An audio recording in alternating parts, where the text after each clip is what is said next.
Misalkan di sendi ada gangguan, kita respon imun, peranglah mereka di situ, timbul peradangan.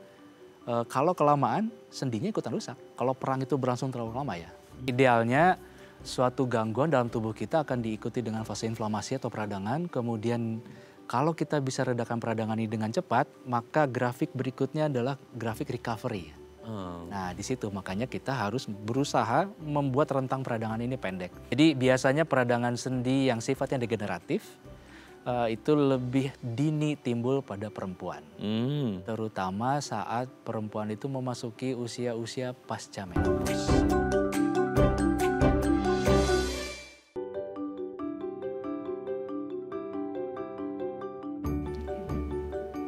Halo pemirsa, apa kabar Anda hari ini? Senang sekali saya Raden Madlias dapat kembali menemani Anda dalam sebuah program talk show inspiratif. Ini dia Bincang Sehati.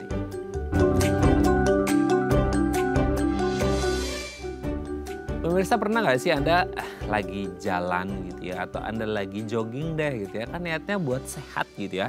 Nah tiba-tiba Anda ngerasa kayak aduh, kok lama-lama agak nyeri ya, agak sakit ya di seputar sendi Anda.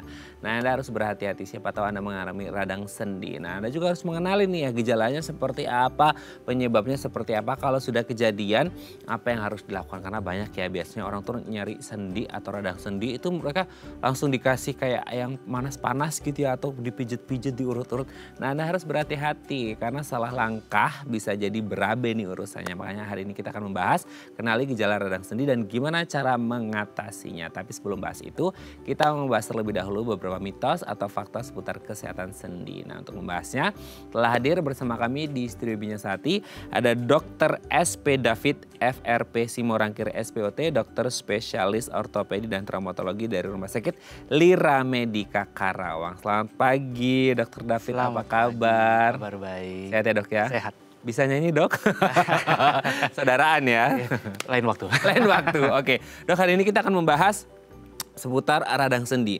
Sendi ini kadang-kadang banyak biasnya ya di masyarakat kita. Karena kadang-kadang kayak, oh sendi ini karena apa ya? Karena A, B, C dan lain sebagainya. Entah karena sifatnya traumatik gitu ya, cedera dan lain sebagainya. Atau karena mungkin faktor makanan atau pola hidup aja. Nah sebelum bahas itu kita bahas terlebih dahulu beberapa mitos atau fakta seputar kesehatan sendi ya dok ya. Yang pertama, nah ini selalu disalahkan banyak orang nih ya. Orang kalau ada, biasanya orang jalan nih dok ya, jalan mereka kayak incelik gitu ya. Nah wah ini pasti asam uratnya tinggi nih gitu ya. Jadi orang selalu kepikiran bahwa nyeri sendi itu selalu dikaitkan dengan asam urat yang tinggi. Betul nggak sih kalau ngomongin asam urat tinggi pasti menyebabkan nyeri sendi, dan begitu pun juga ketika nyeri sendi terjadi itu urusannya juga pasti dengan asam urat, atau gimana dok? Pernyataan itu bisa dibilang mitos ya. Mitos, oke. Karena sebetulnya betul, beberapa, tidak seluruhnya, tapi beberapa orang dengan gangguan asam urat akan mengalami peradangan sendi. Tapi tidak semua orang yang sedang mengalami peradangan sendi itu selalu disertai dengan gangguan asam urat. Kan ada nilai batas maksimal dari asam urat ya. Maksudnya ketika orang mengalami asam urat dan sendinya kena, orang let's say yang paling mudah dilihat itu orang jalan, apa sih dok bahasa Jermannya itu inclak gitu ya. Pincang. Pincang, iya gitu ya. Nah itu apakah, kalau berarti kondisinya gitu asam uratnya udah melebihi nilai batas maksimal nih atau gimana? Sebetulnya tidak terkait secara langsung kadar asam urat di darah dengan kadar asam urat yang ada di sendi. Yang menyebabkan gangguan radang sendi adalah kalau deposisi kristal asam urat di dalam sendi itu meningkat. Jadi tidak semua orang dengan asam urat tinggi diikuti dengan gangguan sendi juga. Dan begitu sebaliknya, tidak semua orang gangguan sendi selalu ada asam urat, tidak juga. Ya, makanya pernyataan tadi bisa kita bilang sebagai mitos. Mitos ya, jadi ibarat kata case by case nih, kita lihat-lihat juga orangnya gitu ya. Oke, mungkin dia punya ada riwayat asam urat, tapi belum tentu ketika ada masalah sama sendinya itu urusannya sama asam urat pun gitu, dengan sebaliknya gitu ya. Jadi nggak bisa langsung dijudge, karena biasanya kita kalau ngeliat teman kita inclak, alah asam urat abis makan apa kamu gitu ya. Gitu ya. Itu mungkin terkait sama pola diet orang Indonesia barangkali ya. Jadi secara empiris mungkin sudah banyak kejadian orang dengan gangguan sendi waktu dicek ternyata betul asam urat, tapi tidak bisa kita mengeneralisir suatu keadaan untuk semua orang. Ah ya, jadi tidak bisa dipukul rata. Memang betul ada orang-orang yang ada masalah sama sendi dan kebetulan ada masalah juga di asam uratnya. Tapi kita tidak bisa pukul rata bahwa semua orang yang sendinya masalah, yang asam uratnya tinggi akan selalu berhubungan. Bisa jadi salah satunya aja ya, tidak keduanya. Oke, kita lanjut yang kedua ya dok ya. Penyakit sendi itu tuh normal. Ketika kita ngomongin proses aging dengan relatif seseorang, penuaan. Semua orang yang sudah menua, let's say kayak 60 plus, 70 plus, normal lah mereka mengalami gangguan di sendinya. Itu bisa dikatakan mitos atau fakta dok? Sebetulnya masih bisa dikatakan sebagai mitos. Kenapa? Karena memang betul dengan proses aging ada penurunan fungsi sendi. Penurunan fungsi gerak di sendi, mobilisasi di sendi. Tapi tidak semua, toh terbukti juga tidak semua orang yang sedang mengalami aging sendinya terganggu. Jadi balik lagi, penyakit sendi yang terkait dengan aging biasa kita sebut sebagai degeneratif, tergantung derajat degenerasinya. Jadi kalau misalkan kita bisa mempertahankan proses degeneratif ini berjalan lambat seiring kita aging, maka bisa dipastikan aging tidak terkait dengan nyeri sendi. Cuma memang sebagian besar degeneratif itu sangat terkait dengan usia, di mana nanti akan ada keterbatasan gerak, sudah mulai tidak bisa berolahraga beraktivitas dengan normal, penyerapan nutrisi yang mulai berkurang, akhirnya mempercepat proses aging di sendi itu sendiri, baru timbul keluhan. Oke. Nah dok gini, kan kadang-kala kita nggak bisa, kita tuh kalau membandingin sesuatu kan harus apple to apple ya. Yes. Oke, sekarang katakanlah orang sama-sama lansia usia 70 dan 70 si A sama si B gitu ya. Bisa jadi si A ini, aduh masalahnya banyak banget nih sama sendinya gitu ya. Nah si B ini, kok dia masih kuat lari ya dok, masih kuat jogging, masih kuat sit up lah atau squat dan lain sebagainya, itu kayak sendinya aman gitu ya. Kan itu biasanya pengaruh apa sih dok? Maksudnya kayak, ya ini kalau genetik udah susah ya dibilangnya karena itu a gift kan, turunan gitu. Tapi maksudnya di luar yang memang keturunan gitu, dia pasti jaga pola makan. Itu investasi dari muda gitu gak sih dok? Ya, jadi apple to apple tadi disebutkan usia, misalkan usia sama ya, jenis kelamin sama. Bahkan lebih detail lagi, kadang-kadang saya pernah menemukan dua pria dengan usia yang sama, kebetulan kita lakukan screening di ronsen misalkan ya, di bagian lututnya, dengan kondisi ronsen yang mirip-mirip stadium gangguan sendinya. Tapi pasien yang satu keluhannya luar biasa hebat, tapi pasien yang satu masih aktif seperti tadi disebutkan, kadang-kadang masih bisa olahraga dan segala macam. Jadi ternyata faktor gangguan di sendi itu tidak bisa berdiri sendiri. Ya, jadi beberapa orang punya keluhan lebih berat karena mungkin sistem pendukung dari sendinya juga ikut terganggu. Misalkan kekuatan motoriknya, kekuatan otot penopang lutut juga udah mulai berkurang karena aktivitas yang banyak menurun. Kemudian kadang-kadang disertai gangguan metabolisme untuk kasus-kasus misalkan dengan gangguan diabetes, gangguan hiperkolesterol, gangguan tadi contohnya asam urat tinggi dan kawan-kawan. Jadi multifaktor yang menyebabkan keluhan itu, walaupun secara apple to apple, secara basic data banyak yang mirip, tapi keluhan bisa sangat beragam. Ya. Baru tahu ya ternyata hasil ujinya pun sama, tapi ternyata ketika di lapangan bisa jadi berbeda jauh ya. Gejala. Ya multifaktorial ya, maksudnya kayak dari ya kondisi-kondisi yang lainnya, penyakit metabolik dan lain sebagainya, itu ternyata pengaruh juga ya dok. Sangat berpengaruh. Meskipun kelihatan kayak, oh ini hasilnya sama si A sama si B, tapi bisa jadi kondisi realnya itu jauh berbeda. Di situ nanti masuk yang tadi dibilang investasi dari awal. Betul. Mulai dari nutrisi, kebiasaan beraktivitas, berolahraga. Seperti kita di usia bekerja, apa yang harus kita lakukan saat bekerja dan apa yang harus kita lakukan di luar waktu kita bekerja. Membalance semua itu sehingga itu jadi investasi jangka panjang di usia kita nanti tua. Betul ya. Jadi investasi itu bukan hanya materi ya, gitu ya, aset yang nilainya ada nominalnya, tapi di tubuh juga penting, gitu ya. Buat apa nominal banyak tapi tubuhnya sakit-sakitan? Berarti harus imbang ya, nominalnya bagus, tubuh juga bagus. Nah itu investasi dari muda ya. Oke, kita lanjut yang ketiga. Diet katanya bisa membantu mengatasi penyakit sendi. Nah, ini seiring berjalannya waktu tuh sekarang katanya ya dok ya, nggak ngerti nih. Katanya tingkat obesitas itu terutama di Indonesia itu kan meningkat gitu ya. Nah kalau kita sebagai orang awam melihatnya, oh ada hubungannya ya. Mungkin karena orang obesitas kan bebannya lebih berat. Jadi untuk menahan, menopang badan mereka perlu salah satunya sendi yang kuat kan. Tapi ketika berat badannya terus, timbangannya jarumnya ke kanan terus gitu ya. BMI-nya nambah terus. Ketika ngomongin diet itu bisa pengaruh nggak sih dok? Sangat-sangat bisa berpengaruh. Satu, secara mekanis tentu dengan berat badan yang tinggi kita memberi beban kerja sendi yang juga lebih tinggi. Sehingga proses aging dari sendi itu akan lebih cepat dengan pemberian beban berat, terutama pada pasien obesitas ya. Nanti kita akan bicara lagi beban berat pada olahragawan, itu lain cerita. Yang kedua, pola makan kita sekarang di zaman sekarang yang menyebabkan meningkatnya kemungkinan untuk menjadi obesitas itu terkait dengan makanan-makanan yang juga mungkin banyak mengandung radikal bebas, terutama makanan-makanan instan belakangan ini yang lumayan marak ya. Yang berikutnya adalah derajat kerusakan tubuh selama kita masuk dalam fase obesitas itu sendiri.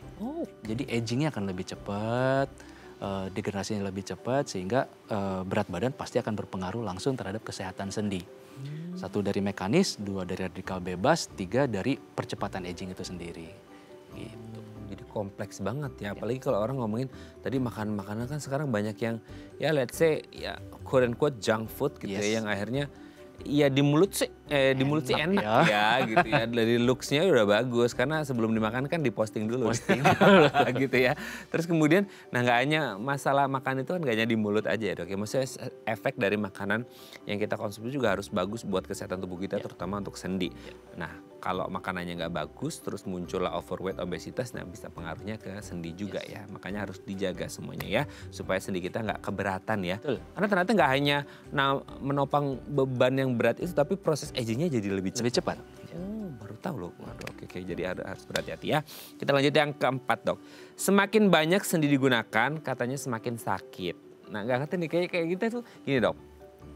Ada orang bilang bahwa kalau kamu jarang berolahraga, jarang gerakin, nanti kamu sakit, sendinya bisa jadi kaku. Kalau kamu kebanyakan, nanti jadi overtrain, overuse.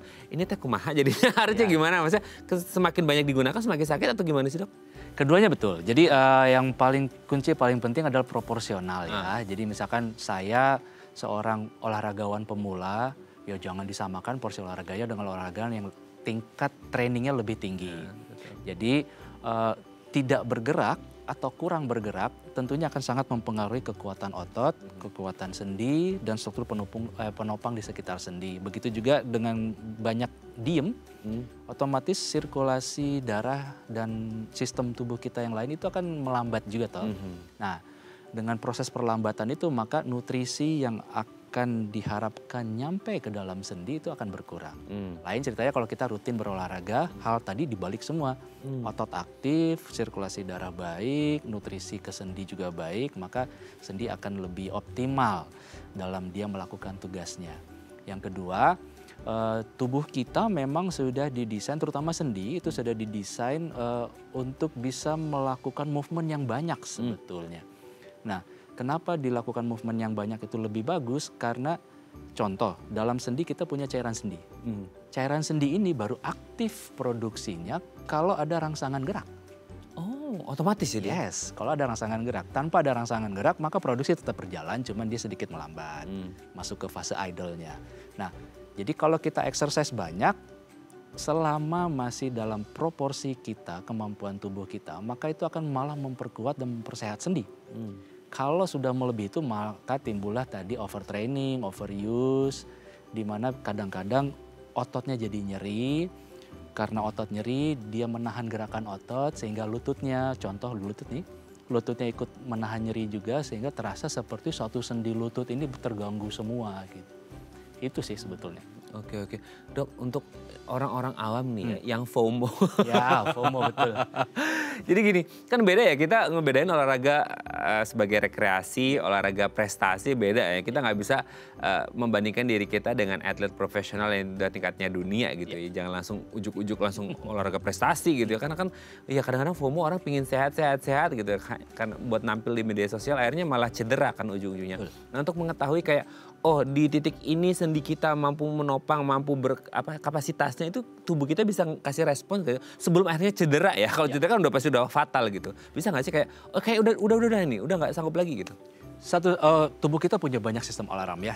Untuk kegiatan olahraga, exercise, olahraga itu kalau kita sudah melebihi batas tentunya mulai dari rasa tidak nyaman di persendian atau di paha atau di bagian tubuh yang sedang kita latih. Kalau sudah mulai terasa tidak nyaman karena kita ini pemula, maka di situ kita harus sudah mulai mengantisipasi. Coba rest dulu. Mungkin ini porsinya berlebih atau mungkin tahapan yang kita lakukan juga salah. Kadang-kadang kita terlalu FOMO, terlalu semangat, ada event ini ikut, tapi kita lupa training, persiapan, pemanasan, stretching, pra dan setelah latihan. Jadi mulai dari rasa tidak nyaman kita harus sudah alarm. Jangan tunggu sampai ada keluhan nyeri. Karena kalau nyeri itu satu tingkat lebih tinggi dari rasa tidak nyaman, biasanya sudah ada yang terganggu dan tubuh sedang berusaha mencoba merecover itu dengan menciptakan suatu peradangan dan timbul nyeri. Kalau itu diteruskan latihannya, kondisi otot, kondisi tulang, kondisi sendi dalam kondisi radang itu kan daya tahannya menurun. Kalau kita paksakan bisa kadang-kadang ada failure, misalkan itulah yang kadang-kadang kita temukan kasus, ototnya robek, ligamennya putus. Pasti sebelumnya sudah ada alarm, cuman karena antusias ya, akhirnya dia atau menyepelekan juga ya kadang-kadang nggak. Ya mudah-mudahan nggak ya, tapi Oke, kita lanjut yang terakhir ya. Nah ini juga banyak nih orang melakukan nih pemirsa, mungkin Anda juga ya, mengertakkan jari katanya bisa memicu radang sendi. Ini tuh kayak addiction tau dong. Yes. Once kita nggak ngelakuin itu kayak ada sesuatu yang missing, kayak ada harus dikletekin gitu. Itu betul nggak sih? Saya tahu rasanya karena dulu saya tergolong orang yang addiction terhadap itu. Tapi dengan bisa berhenti ya? Bisa. Jadi ada beberapa pendapat soal bunyi-bunyi di sendi. Sebagian orang berpendapat, terutama biasanya pendapat dari chiropractor ya, itu rilis entrap gas yang terperangkap di dalam sendi. Ada beberapa pendapat yang bicara soal ada stiffness di urat atau ligamen pengikat sendi waktu kita bunyikan, stiffness itu sedikit kebuka, loose gitu ya. Jadi sebetulnya itu tidak terkait langsung dengan kerusakan sendi. Sekali lagi tadi saya sudah sempat sebutkan bahwa sendi kita tuh susunannya udah idealnya ada permukaan sendi yang licin, ada cairan sendi, ada struktur pendukung di luarnya, otot, ligamen dan kawan-kawan. Jadi kalau hanya bunyi-bunyi yang kita bisa lakukan sendiri, itu kan artinya powernya nggak terlalu besar ya. Itu nggak apa-apa sebetulnya. Tidak akan beresiko merusak sendi. Cuma memang kalau terlalu edik dan terlalu sering, nah itu faktornya lain lagi. Itu kita bisa masuk ke dalam overuse dari sendi itu sendiri lama-lama kan. Gitu. Jadi kayak adiksinya itu berlebihan ya, sehingga akhirnya sesuatu yang berlebihan ya pasti nggak bagus buat sendinya. Oke, terima kasih Dr. Dev sudah terjawab mitos faktornya. Nanti kita lanjut ngomongin radang sendi ya di segmen selanjutnya ya. Oke pemirsa, kalau Anda punya pertanyaan seputar tema kita hari ini, boleh tanya-tanya di 0212903244 atau DM Instagram kami di @bincangsaat.tv. Kami akan segera kembali.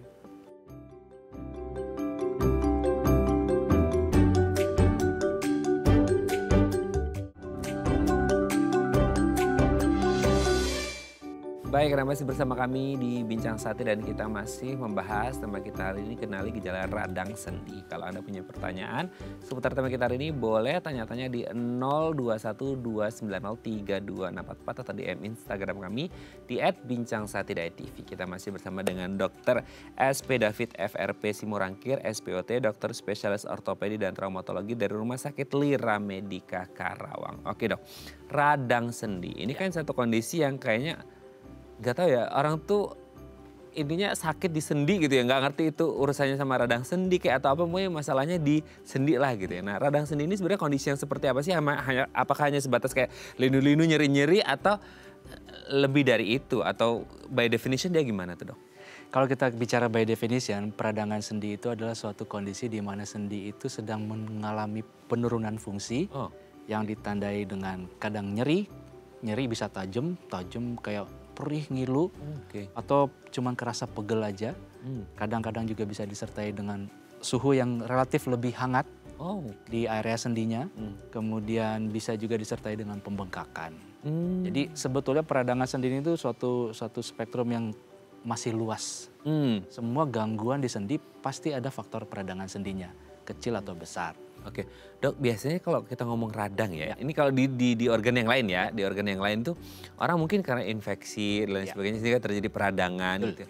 Ini di sendi kok bisa radang juga? Apakah karena infeksi gitu ya, seperti di organ yang lain atau beda, ini radangnya beda gitu? Kenapa bisa ada radang di sendi gitu? Ya, jadi sebetulnya kalau by terminologi, peradangan itu sebetulnya suatu respon tubuh kita menghadapi sesuatu yang tidak normal di suatu organ. Oke.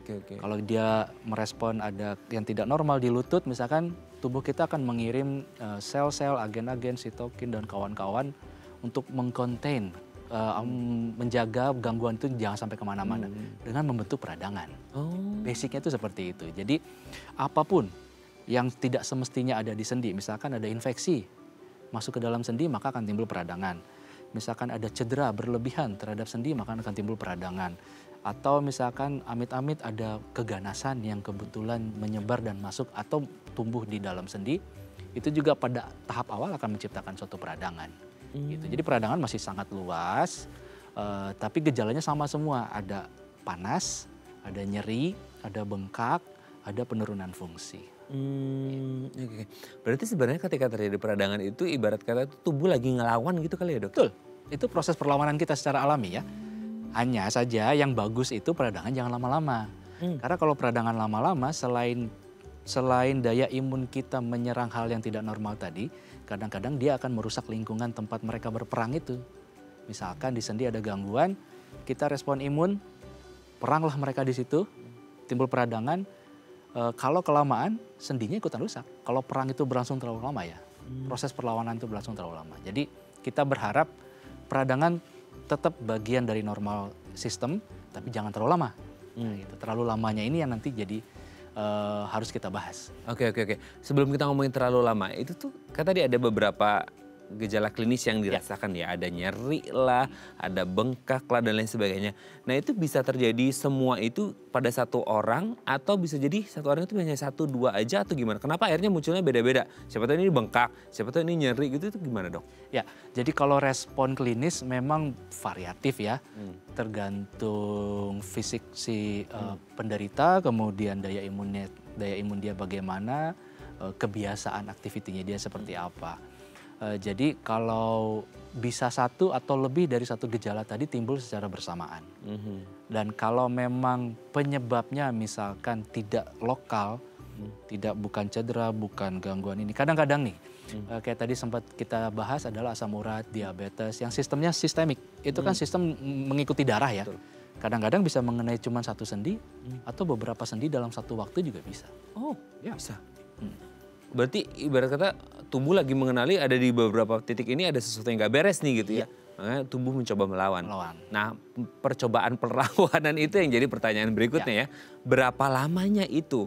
Orang kan jadi kayak enggak. Nah berapa lama kan bisa jadi terlalu subjektif ya Dok ya gitu kan. Tergantung apa mungkin pain tolerance orang beda-beda. Mungkin jumlah perlawanannya yang beda-beda gitu atau gimana Dok?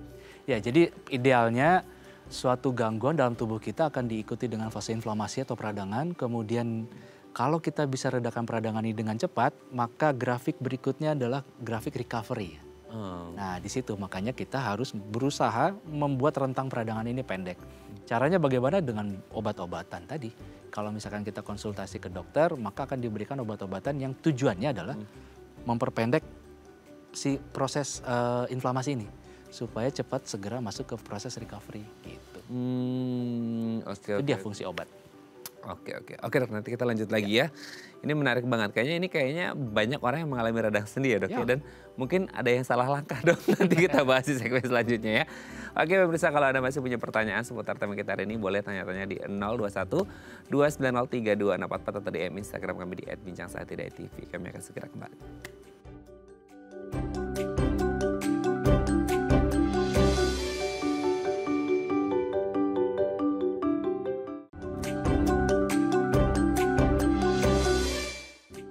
Baik, Anda masih bersama kami di Bincang Sati dan kita masih membahas tema kita hari ini seputar radang sendi. Kalau Anda punya pertanyaan seputar tema kita hari ini boleh tanya-tanya di 0212903264 atau DM Instagram kami di @bincang_sati_tv. Kita masih bersama dengan Dr. SP David FRP Simurangkir, SPOT, dokter spesialis ortopedi dan traumatologi dari Rumah Sakit Lira Medica Karawang. Oke, Dok, untuk sebagian orang yang ini bukan case kalau orang punya riwayat asam urat ya, itu udah ada beda case gitu.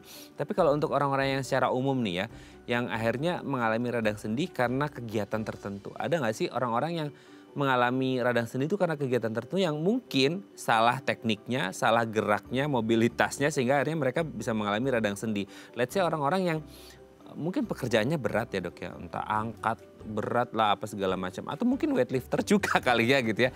Itu ada nggak kegiatan orang yang niatnya nge-gym buat enak-enakan badan gitu, buat sehat malah ya terkilir lah dan lain sebagainya sehingga masalah ke sendi. Atau orang dengan pekerjaan yang lumayan berat, angkat-angkat, itu ada kegiatan-kegiatan yang selama ini masuk kategori riskan nih mengalami radang sendi gitu nggak sih dok?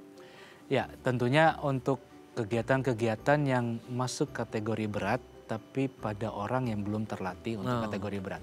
Kenapa saya bilang begitu? Karena banyak sekali pasien-pasien yang sudah datang konsultasi itu pekerjaannya berat. Contoh, banyak sekali pasien saya itu operator tower di mana dia harus manjat sekian puluh menit untuk sampai ke atas, memperbaiki segala macam. Dia kan bawa badannya sendiri tuh nggak pakai lift, nggak pakai tali ya. Iya betul. Tapi dia datang bukan dengan keluhan sendi, dia biasa datang dengan keluhan yang lain. Sendinya justru dia tidak pernah mengeluh. Banyak kasus-kasus juga pasien-pasien yang pekerja berat di pekerja konstruksi dan lain-lain, dia datang bukan dengan keluhan sendi. Rata-rata mereka datang dengan keluhan otot. Itu artinya bahwa kegiatan mereka karena sudah terbiasa, walaupun berat, justru malah memperkuat sendi-sendinya. Terlatih gitu. Kecuali kasus-kasus misalkan cedera karena olahraga. Kalau ini walaupun sudah terlatih, yang namanya cedera bisa kapan saja toh. Nah, biasanya cedera olahraga inilah yang bisa memberi sedikit kontribusi terhadap terjadinya kasus-kasus peradangan sendi. Saya banyak juga kasus di mana orang awam, recreational sport, misalkan futsal, main bola, badminton, basket dan kawan-kawan, mengalami cedera. Dia bengkak. Tapi bengkaknya karena cedera, penanganannya tepat, bagus, dikompres dan segala macam, minum obat-obat pain relief yang standar, yang bisa didapatkan di apotek dengan bebas. Akhirnya keluhannya berkurang. Keluhan berkurang, dia tidak sempat mengkonsultasikan ke dokter. Sekian minggu, sekian bulan berikutnya kok makin gak enak nih lututnya pasca cedera kemarin. Ternyata waktu kita screening, ada bagian ligamen atau bagian dari sendinya yang waktu cedera kemarin rusak. Tapi karena dia rajin olahraga, ke cover tuh kelemahan kehilangan salah satu fungsi ligamen atau apa segala macam itu ya. Paling sering biasanya ACL nih, ACL. ACL-nya robek atau rusak atau meniskus bantalan sendinya rusak. Tapi karena dia memang olahragawan, cedera, recover seminggu, udah nggak berobat. Itu juga bisa berkontribusi terhadap peradangan sendi jangka panjang. Karena menyebabkan suatu ketidakstabilan di sendi itu sendiri. Gitu. Oke dok, ini kan kadang-kadang orang tuh gimana ya, agak kurang ngeh kali ya untuk orang kayak non atlet lah. Kalau atlet mungkin akan ada coachnya ya, ada pelatihnya yang ngerti paham, nih kondisi atlet saya begini-begini. Untuk orang awam yang ya tadi ya kayak FOMO olahraga dan lain sebagainya, atau orang yang oke tadi orang manjat tower karena udah terbiasa, tapi mungkin dia karyawan baru dong, gitu ya, yang belum paham teknik manjat yang udah lain sebagainya. Nah ketika mereka mengalami ini dan tidak atau belum tertangani dengan baik, itu bisa bahaya nggak sih kalau kondisi radang sendi ini? Ya bisa bahaya dalam jangka panjang ya. Kalau jangka pendek mungkin nggak terlalu banyak perubahan yang bisa terjadi. Kayak contohnya tadi yang saya cerita soal pemain futsal ini. Untungnya dia menyadari dan dia berkonsultasi dalam waktu tidak terlalu jauh dari proses terjadinya cedera. Jadi yang perlu diperhatikan adalah kalau memang ada cedera, is okay, nggak masalah. Misalkan melakukan penanganan pertama, pengkompresan dingin, minum obat nyeri OTC yang bisa didapatkan di apotek dengan bebas. Keluhan reda, oke, nggak masalah. Berarti fisiknya sedang berusaha memperbaiki diri sendiri. Tapi kalau ke depan ada keluhan lain tambahan, yang kira-kira terkait dengan proses cedera itu sendiri, maka lebih baik dikonsultasikan dulu. Gitu sih. Tapi kalau kita ngomong kayak the worst scenario-nya dari si radang sendi ini sendiri, kalau orangnya ya tidak tertangani atau belum tertangani dengan baik atau salah langkah doang gitu ya, itu bisa nggak sih ya amit-amitnya gitu, itu sendinya itu bisa nggak gerak bahkan mungkin permanen gitu atau gimana? Peradangan sendi worst case skenario-nya adalah peradangan itu merusak lapisan tulang rawan di dalam sendi. Aduh. Itu resiko terberatnya. Kenapa saya bilang itu resiko terberat? Karena itu cuma once in a lifetime. Jadi kita dikasih cartilage atau tulang rawan, kalau sudah rusak, wis nggak ada lagi proses perbaikan. Walaupun sekarang bisa regenerasi dia dong? Tidak bisa. Kalaupun dia beregenerasi, dia akan mengisi volume. Misalkan tulang rawan itu hilang sedikit, dia akan mengisi volume, tapi daya elastisitas, viskositas, kelicinannya itu akan berubah dibanding tulang rawan yang asli. Walaupun beberapa studi belakangan ini sudah mulai banyak temuan baru bahwa ada beberapa poin, misalkan stem cell bisa memperbaiki, cuman datanya belum cukup bisa kita percaya 100%. Jadi penelitian masih terus berlanjut, data masih terus berkembang. Tapi intinya lapisan tulang rawan itu cuman sekali rusak dia bisa permanen, menimbulkan gangguan sendi lifetime jadinya. Seumur hidup berarti ya? Yes. Oke. Nah itu juga pengaruh, maksudnya kayak kerusakan itu, ya nggak ngerti ya, kan namanya rusak kita nggak ngerti bisa berbatas umur berapa gitu ya. Itu juga pengaruh sama umur nggak sih? Maksudnya kayak ini kerusakan segini nih masih muda, masih anak-anak atau remaja, kemungkinan untuk ya perbaikannya lebih bagus. Atau kayak wah kalau lansia agak susah nih. Nah berbanding lurus nggak sih kalau kita ngomongin radang sendi ini dengan risiko-risiko pada range usia tertentu? Atau mungkin jenis kelamin, secara hormonal mungkin kan pria dan wanita beda, itu ada pengaruh nggak sih dok? Ada pengaruhnya. Jadi biasanya peradangan sendi yang sifatnya degeneratif itu lebih dini timbul pada perempuan. Terutama saat perempuan itu memasuki usia-usia pasca menopause. 45 ke atas itu perempuan biasanya sudah mulai ada keluhan. Keluhan tidak serta-merta disalahkan pasca menopausnya, tapi biasanya kan kompleks ya. Pasca menopause itu biasanya wanita berat badannya sudah tidak terlalu ideal lagi, kemudian aktivitasnya sudah jauh menurun, pola istirahatnya juga kadang-kadang terganggu. Jadi biasanya wanita akan terkena lebih dini kalau semuanya baik-baik aja, jadi nggak ada cedera, nggak ada infeksi, nggak ada apa segala macam, wanita akan lebih awal terkena. Laki-laki, pria biasanya di atas 60 ya, baru ada timbul keluhan. Sekali lagi usia kita hanya bermain rentang. Kalau jenis kelamin itu tadi perempuan lebih banyak, tapi ya betul sangat berpengaruh. Linear usia dan tingkat kerusakan itu akan linear. Semakin tua, semakin aging, maka semakin rentan juga sedikit. Kecuali Anda punya investasi yang bagus di masa muda, kembali lagi tadi ya dok ya. Oke dok, nanti kita lanjut lagi ya di segmen selanjutnya ya. Oke pemirsa, kalau Anda masih punya pertanyaan seputar tema kita hari ini, boleh tanya-tanya di 0212903244 atau DM Instagram kami di @bincangsatir.tv. Kami akan segera kembali.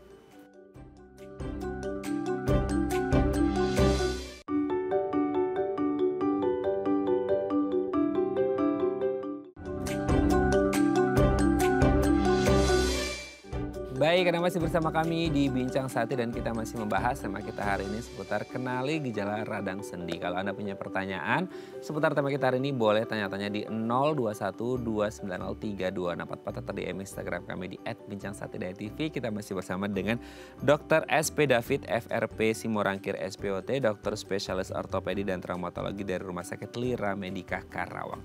Oke Dr. David, sebelum kita lanjut ini ada penelpon, kita sapa terlebih dahulu ya. Halo, selamat pagi, dengan siapa, di mana? Halo, dengan Ibu Ida di Halmahera. Oh, Ibu Ida di Halmahera. Apa kabar Bu Ida? Baik saja. Waduh, jauh sekali nih Ibu Ida di Halmahera ya. Oke, Bu Ida mau tanya apa nih ke Dr. David, silakan. Tadi saya nonton itu, saya mau tanya saja ini, saya punya. Tapi saya ke dokter cek itu, minta dicek saya punya asam urat atau bagaimana dengan kolesterol. Ternyata asam urat itu 7. 7. saya pulang kasih obat itu, saya minum 3 macam itu. Allopurinol, diclofenac sodium dengan vitamin B1. Nah, setelah itu minum itu, nyerinya habis. Setelah 3 hari kemudian ulang lagi. Ulang lagi sakitnya. Jadi 2 minggu kemudian saya ke dokter lagi. Ke dokter puskesmas lah. Ke dokter puskesmas. Cek lagi itu asam urat. Ternyata 9. Oke. Nah, dikasih dengan obat yang sama lagi. Tapi dia tidak begitu sembuh lah. Cuma hilang nyeri itu, hilang ulang lagi. Yang saya tanyakan ini, saya takut jangan sampai minum itu terus tuh tidak ada dia punya kesembuhan. Pertanyaan saya itu, apa obat itu bisa menyembuhkan asam urat atau bagaimana? Oke, sudah jelas dok? Ya. Oke, mau tanya usia dan riwayat penyakit? Ya, Ibu usia berapa Bu Ida? Halo? Halo Bu Ida, usianya berapa? 70.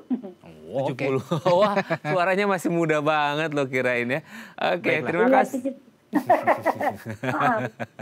Baik. Oke, masih semangat. Terima kasih Bu Ida, kita akan coba jawab ya. Saya selalu salam untuk keluarga besar di Halmahera. Wah, senang banget nih hari ini kita dari Halmahera. Nah, gimana nih dok? Ya, jadi asam urat ini adalah salah satu gangguan penyakit metabolik yang memang kita perlu effort yang lumayan Usahanya harus lebih ya. lebih ya. Kenapa? Karena asam urat ini banyak orang berpikir itu adalah asupan dari luar yang salah. Tapi sebetulnya gangguan asam urat ini adalah gangguan metabolisme pembuangan sisa asam urat dari tubuh kita. Artinya asam urat yang ada di dalam darah itu bisa datang dari diet atau makanan kita. Dan faktor kedua yang paling penting adalah tubuh kita juga menghasilkan sendiri asam uratnya. Tapi yang terganggu di tubuh pasien adalah proses pembuangan kelebihan asam urat ini yang terganggu.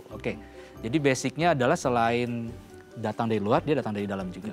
Yang kedua, karena dia datang dari dalam juga, itulah yang perlu ketelatenan dalam mengkonsumsi obat. Jadi konsumsi obat asam urat itu bukan serta-merta menghilangkan gangguan asam uratnya. Obat asam urat itu adalah obat yang bisa membantu enzim yang kurang di dalam tubuh kita yang tadi menyebabkan terganggunya pembuangan asam urat. Sehingga ini sebagai bukan substitusi tapi sebagai pendamping enzim untuk memperkuat pembuangan asam uratnya. Jadi jangan kaget penderita asam urat walaupun dia sedang konsumsi obat asam urat kadang-kadang naik turun asam uratnya. Jangan kecil hati, jangan patah semangat, lanjutkan saja dulu sesuai instruksi dokternya. Jadi asam urat ini targetnya adalah kita bisa mengendalikan, bukan menormalkan, mengendalikan. Jadi nanti pelan-pelan kita turunkan secara gradual sampai nanti di level asam urat ini berhasil bertahan paling tidak mendekati atau di bawah sedikit dari angka normal. Gitu. Kalau untuk perempuan maksimalnya biasanya di berapa ya dok ya?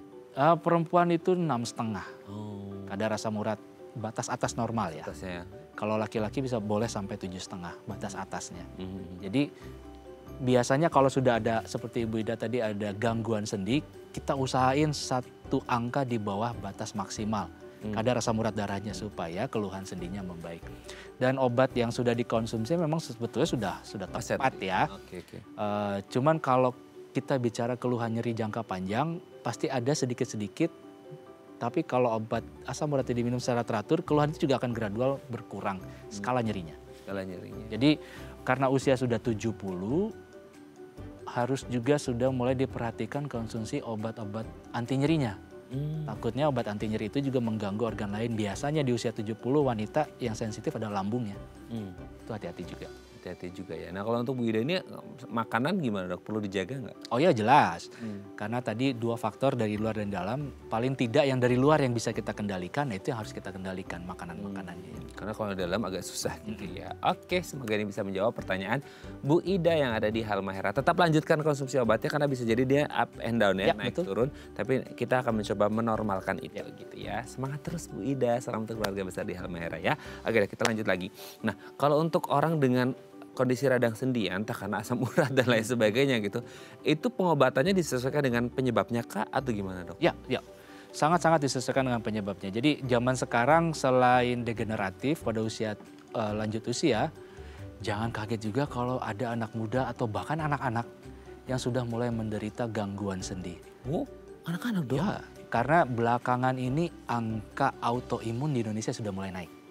Oh, Ya, jadi autoimun itu adalah satu kompleks gangguan dalam tubuh kita di mana antibodi kita itu terlalu hiperaktif. Saking hiperaktifnya dia merusak tubuhnya sendiri, merusak tubuh kita sendiri. Nah,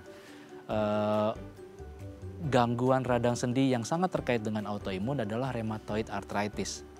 Ini hati-hati pemirsa yang misalkan punya keluarga, sanak kerabat, anak yang tiap pagi sendinya bengkak dan nyeri, jangan-jangan ada autoimunnya. Nah itu. Jadi usia oke, kalau degeneratif kita bicara usia lanjut, tapi kalau autoimun biasanya dia timbul di usia dini. Itu juga harus diperhatikan. oh oke. Jadi kalau untuk pengobatannya ini dia radang sendi itu bisa full recovered nggak sih? Full sembuh gitu atau gimana? Tergantung dari penyebabnya tadi. Kalau autoimun susah ya dok? Kalau autoimun sekali lagi mirip-mirip kayak asam urat tadi, kita berusaha mengendalikan autoimunnya. Kalau degeneratif yang kita kendalikan adalah kecepatan agingnya. Tapi kalau di luar itu penyebab radang sendi yang lain misalkan hanya infeksi, selama kita bisa atasi infeksinya biasanya pulih, bagus, sempurna, finish, tidak ada kelanjutan penyakitnya. Atau misalkan karena penyebab lain selain autoimun dan degeneratif, ini dua yang paling sulit kita kendalikan karena kita bicara jangka panjang nih penanganannya. Gitu. Oke dok, nanti kita lanjut lagi ya di segmen terakhir. Nggak kerasa dok, udah mau segmen terakhir aja ya. Oke pemirsa, kami akan kembali saat lagi, tetap bersama kami di Bincang Sehati.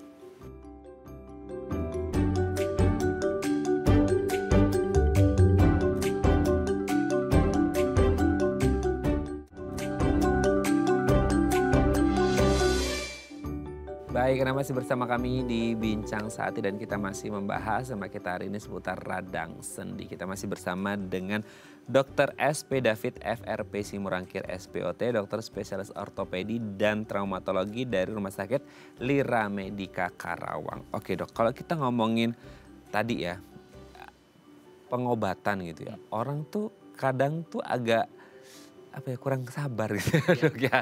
Jadi kayak mereka bisa aja konsumsi obat tertentu lah gitu ya. Nah yang diharapkan pasti adalah kesembuhan gitu. Nah sebenarnya proses penyembuhan dari si sendi ini bisa berlangsung berapa lama? Karena gini, orang biasanya kalau berobat kan biasanya di pandangan orang bed rest. Nah ini kan sendi tetap dipakai dong gitu ya. Mau digimanain tetap kita, let's say kayak yang di kaki, ya kita kan harus bergerak gitu. Nah kalau dalam proses penyembuhan pengobatan itu sendi tetap dipakai, itu aman atau enggak sih? Maksudnya kayak pengaruh enggak ke cepat atau lambatnya proses penyembuhan atau gimana? Oke, jadi dalam proses terjadinya keluhan radang sendi, kemudian pengobatan, proses recovery, tidak boleh lepas dari gerakan sendi itu sendiri. Ya, jadi memang gerakan sendi ini tetap harus kita lakukan. Masalahnya adalah pasiennya sudah mampu atau belum dengan keluhan nyeri, bengkak, kaku, dan segala macam.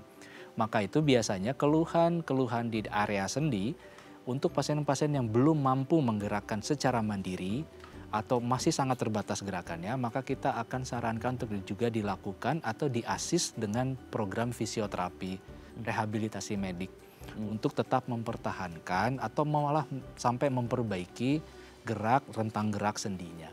Sekali lagi sempat saya mention di awal tadi, kalau sendinya tidak bergerak, maka produksi cairan sendi alaminya akan menurun. Padahal kita kan mau replace nih semua cairan yang ada di sendi yang sudah sempat meradang, itu harus di-replace dengan cairan baru, ganti oli lah kasarnya gitu ya. Nah proses produksi cairan sendi baru ini dipicu salah satunya adalah oleh gerakan sendi itu sendiri. Makanya biasanya kalau untuk lansia atau kasus-kasus radang sendi yang lumayan berat, atau sempat berat sudah membaik tapi terlanjur kaku, maka kita selalu lakukan program rehabilitasi medik atau fisioterapi. Fisioterapi. Nah kalau case-nya untuk kayak atlet dok, gimana mereka punya jadwal yang ketat gitu ya, nggak hanya jadwal ketat untuk tandingnya sih, kan mereka rutin juga latihan sehari-hari, itu gimana dok? Maksudnya mereka akan ada sesi vakumnya juga dong atau gimana? Ya betul, jadi khusus untuk atlet, Biasanya tergantung, jadi kita mesti detail banget, ini problemnya di mana. Kita mesti cari tahu sampai detail. Contoh misalkan untuk kasus-kasus yang paling sering adalah cedera ACL atau cedera meniskus pada atlet. Ini sudah dipastikan nih, atlet ini paling tidak 4 bulan rehat untuk proses recovery. Nanti bulan ke-4 sampai bulan ke-6 dia harus masuk ke fase fisioterapi dan return to sport activity, latihan lagi. Gitu. Jadi pasti ada fase jedanya. Karena itu tadi ya sempat saya mention di awal, proses peradangannya sudah berhenti atau berhasil kita tekan, baru dia masuk ke proses recovery. Selama masih kita menekan proses peradangan atau proses kerusakan, maka di situ pasien harus istirahat. Mau tidak mau harus istirahat. Mau tidak mau harus istirahat. Tapi saat masuk ke fase recovery, kita push dengan fisioterapi, exercise, olahraga ringan, supaya recovery-nya optimal. Nah, oke. Nah, itu kalau atlet biasanya adalah tim khusus yang, yang memang mensupervisi kan. Betul. Tapi ini akan beda kasus sama orang awam nih gitu ya. Ketika mereka proses lah pengobatan, let's say katanya, udah kayaknya udah getting better dah gitu, udah baikan nih gitu ya. Nah, terus kemudian bisa nggak sih ini terjadi lagi, kambuh lagi gitu? Karena kan kita ngomongin kayak, waduh ini kan akan terus dipakai terus nih setiap hari. Bisa nggak terjadi kekambuhan, Dok? Sangat bisa, makanya sangat disarankan untuk pasien itu selalu berkomunikasi dengan dokter, satu. Kemudian kalau memang dia disarankan untuk dilakukan fisioterapi, berkomunikasi dengan fisioterapis. Atau bahkan sampai dokter spesialis kedokteran fisioterapi ya. Bisa dikomunikasikan, karena jangan terlalu mengandalkan kami, dokter, tenaga medis. Karena balik lagi, seperti yang saya sebut tadi, bahwa kesehatan sendi itu tidak melulu dari sendinya. Dari nutrisi jangan lupa, dari istirahat, pola istirahat, dari pola exercise jangan lupa juga. Jadi kalau semuanya kita bisa jaga balance, ya sendi itu akan sehat kok. Nah, itu termasuk kayak risiko orang yang pernah ada radang sendi, mereka lebih mudah nggak sih? Karena kan kayak udah ada bekas kuat dan kuat, kayak wah ada skarnya lah, jejaknya yang bekas, itu bisa risiko lebih tinggi atau gimana? Punya risiko lebih tinggi, tapi kalau dia tetap bisa menjaga semua balance, bisa 100% tidak pernah kumat lagi. Oh, ya. Itu balance itu 100% tidak kumat karena jaga apa? Jaga oral intake-nya juga atau gimana? Oral intake, kemudian pola exercise, pola istirahat, sama